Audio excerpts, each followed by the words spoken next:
Les meilleures idées, ce sont pas les plus originales, ce sont souvent les plus évidentes une fois qu'on y a pensé. Il y a quelques années, j'ai monté un side business avec mon frère.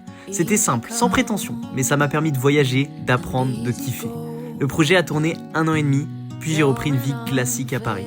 Et on a fini par arrêter. Mais c'était trop tard. J'avais touché du bout du doigt ce qui est si cher à toute ma génération. La liberté, l'indépendance, la sensation de construire un truc à moi. Depuis, cette envie de recommencer, elle m'a jamais vraiment quitté. Mais voilà la vérité.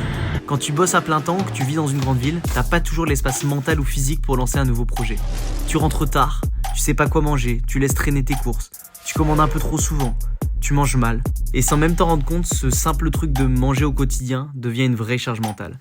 Alors j'ai cherché des solutions, des applis, des outils, des méthodes, mais rien de ce qui n'existait ne me convenait vraiment. Et c'est là que j'ai compris. Je devais arrêter de chercher une idée de start-up révolutionnaire pour me concentrer sur une vraie solution à un problème réel que je vivais moi chaque jour. Alors j'ai tout posé. Mes galères, mes besoins, mes idées. Et j'ai commencé à imaginer l'outil que j'aurais rêvé d'avoir. Pas une appli miracle, juste celle parfaitement intégrée à ma vie qui m'aiderait vraiment à mieux manger, mieux m'organiser et arrêter de subir mes repas. Et c'est en parlant avec d'autres gens autour de moi que j'ai compris que j'étais loin d'être le seul dans ce cas. J'avais enfin un besoin, une vraie problématique et un marché. Maintenant ce projet, je suis en train de le construire alors que j'ai aucune expérience technique. Mais avec de l'envie, de la clarté et beaucoup de détermination, je crois bien que je pourrais y arriver.